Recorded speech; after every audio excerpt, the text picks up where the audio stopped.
अस्सलाम वालेकुम रहमतुल्लाहि व बरकातुहू। कैसे हैं आप सब? उम्मीद करती हूँ अल्लाह पाक की ज़ात से कि आप सब खैरियत से होंगे। आज का नुस्खा सर दर्द के लिए है और बहुत ही मफीद नुस्खा है। पुराने से पुराने सर दर्द पर काम करता है। बलगमी, रतूबात और फजलात को साफ़ करता है और सर का भारीपन, नज़ला ज़ुकाम से होने वाली जकड़न के लिए मुफीद है। तो आते हैं सबसे पहले नुस्खे की तरफ कि आपने किन चीज़ों का इस्तेमाल करना है और इसका इस्तेमाल करने के बाद आपको बहुत ज़्यादा फ़ायदा होगा, क्योंकि ये चीज़ें बहुत ही कारआमद हैं और बहुत आसानी से मिलने वाली हैं। ऐसा नहीं करना है कि आपको ये चीज़ें ना मिलें और ना ही आपने सोचना है कि ये चीज़ें हमें मिलेंगी नहीं तो हम अपना नुस्खे को कैसे तैयार करें। आपको पंसार की दुकान से आसानी से मिल जाएंगी चीज़ें। आप इसको इस्तेमाल करके अपने सर दर्द को दूर कर सकते हैं। सबसे पहले तो मैं वजूहत बताती हूँ कि हमारी सर दर्द की वजूहत क्या है। तो उन लोगों को सर दर्द ज़्यादा होता है जो ज़्यादा सोच विचार का काम करते हैं, या बहुत ज़्यादा डीप में चले जाते हैं, या बहुत ज़्यादा चीखते चलाते हैं, या वो लोग जो कि नींद पूरी नहीं करते या कंप्यूटर मोबाइल पर लगे रहते हैं, उनका सर दर्द बहुत ज़्यादा शदीद होता है।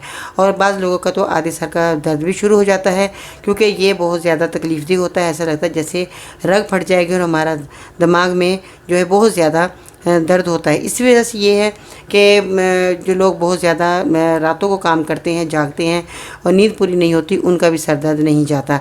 आज मैं उनके लिए मुफीद नुस्खा लेकर आई हूँ। इसमें जिन चीज़ों का आपने इस्तेमाल करना है, इनको बताने से पहले जल्दी से मेरे चैनल को सब्सक्राइब करें, वीडियो को लाइक करें, बेल आइकन को दबाना मत भूलिएगा, ताकि इस तरह के मुफीद नुस्खे आप तक जल्द अज जल्द पहुँचते रहें। अब आते हैं चीज़ों की तरफ। आपने क्या चीज़ें लेनी है? त्रिफला, जिसमें आंवला आप देख रहे हैं, ये आंवला आपके सामने मौजूद है। आंवला आपने इस्तेमाल करना है और आपने हरड़ का इस्तेमाल करना है, जो कि ये आप देख रहे हैं हरड़ है।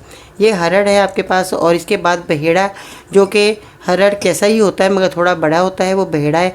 ये आपने त्रिफला जो है आपने 60 ग्राम ले लेना है। इसके बाद आंवला, हरड़, बहेड़ा जो है आपने 20-20 ग्राम लेंगे तो आपके पास 60 ग्राम ये तीनों चीज़ें आ जाएंगी। तो ये तो हो गया त्रिफला, जिसको हम त्रिफला कहते हैं। इसके बाद आते हैं पोस्त, हलीला और अफ्ती मून और तुरबत। ये वो जो है आपको तीनों चीज़ें पंसार की दुकान से मिल जाए। ये भी आपने 20-20 ग्राम ले लेनी है। इसके बाद आते हैं किशमिश की तरफ। किशमिश जो है ये भी आपके पास मौजूद है, जो कि आपके मीठे खाने को मज़ेदार बनाती है। ये किशमिश का आपने इसमें इस्तेमाल करना है। अब आते हैं इस्तखद्दूस। इस्तखद्दूस भी आप देख रहे हैं, ये इस तरह की इस्तखद्दूस है। ये भी आपको पंसार की दुकान से मिल जाएगी। ये बहुत मुफीद नुस्खा है, क्योंकि इसमें जो है इस्तखद्दूस जिसमें शामिल हो जाए तो बहुत ही लाजवाब नुस्खा बन जाता है। इसके बाद आते हैं सना मक्की। सना मक्की भी सब लोग जानते ही हैं। सना मक्की रसूल पाक सल्लल्लाहु अलैहि वसल्लम ने इसके अंदर इतनी फ़ायदे बता दी कि अल्लाह ताला ने इसके अंदर, इस जड़ी बूटी के अंदर बहुत ही फ़ायदा रखी है। बेशुमार हमारी बीमारियाँ दूर होती हैं, जिसमें एक सर दर्द भी शामिल है। और ये पत्तियाँ जो हैं आपने लेनी है, इसकी डंडी का आपने इस्तेमाल नहीं करना। आपने सिर्फ ये डंडियाँ जो हैं इसकी हटा देनी है और ये जो पत्ते हैं यही आपने इसके ले लेने हैं। ये पत्ते आपके लिए मुफीद हैं, डंडी को आपने फेंक देना है। आप अपने इसको दवा को कैसे तैयार करना है ये मैं आपको अभी बताती हूँ। इसमें एक और ऐड चीज़ होगी, वो है रोगने बादाम।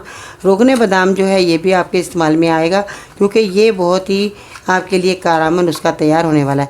रोगने बादाम आप देख रहे हैं, आपको इस ऐसी डब्बी में भी, ऐसी शीशी में भी आपको मिल जाएगा, वरना खुला जो रोगने बादाम वो आप ना लें। किसी कंपनी का, अच्छी कंपनी का आपने जो है रोगने बादाम ले लेना है, जो कि आपके लिए मुफीद साबित होगा। रोगने बादाम खालिस होना बहुत ज़रूरी है। अगर आप इन शीशियों के अलावा अगर आप बादाम लेते हैं और उनका नज़र के सामने आप रोगन निकाल लेते हैं, तो वो आपके लिए बेहतरीन साबित होगा, जो आपके दिमाग की खुश्की, आपके सर का दर्द हमेशा हमेशा के लिए जा सकता है। अब आपने क्या करना है, इन चीज़ों को बनाना कैसे है।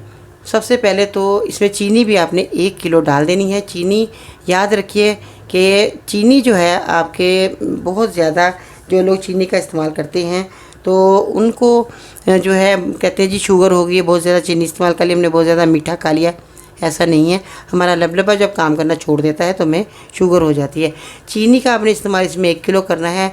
और जैसे मैंने बताया कि सना मक्की के सिर्फ पत्तियाँ आपने इसमें शामिल करनी है। डंडी और फूल जो होते हैं सना मक्की के वो शामिल नहीं करने।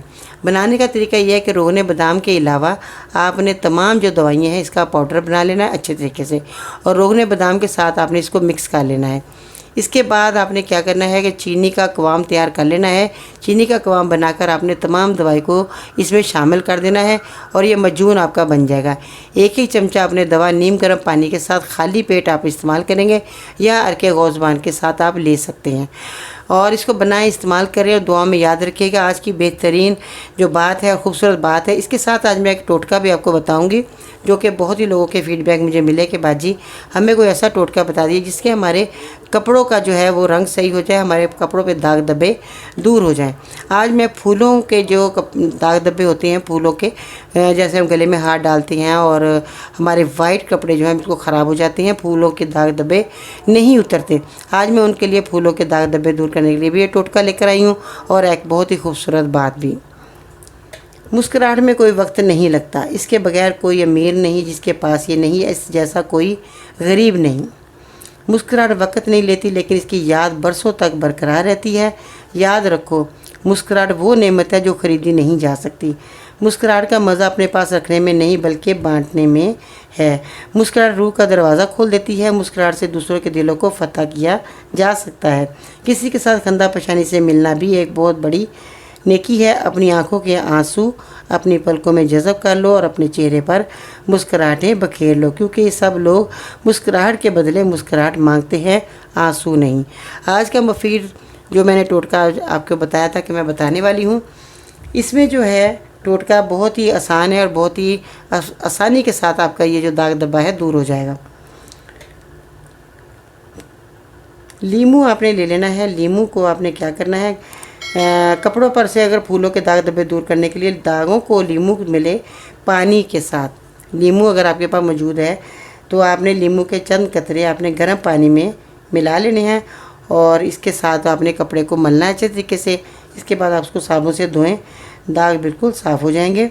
ये बेहतरीन टोटका है, आप इस्तेमाल करें और अपने सफ़ेद कपड़े को खूबसूरत बनाते जाएं। इसी तरह अगर फूलों के दाग लग गए हैं तो आप लीमू के पानी से इसको दूर कर सकते हैं। तो हमें याद रखिएगा। इसके साथ ही बाजी को इजाज़त दीजिएगा। अल्लाह हाफिज़।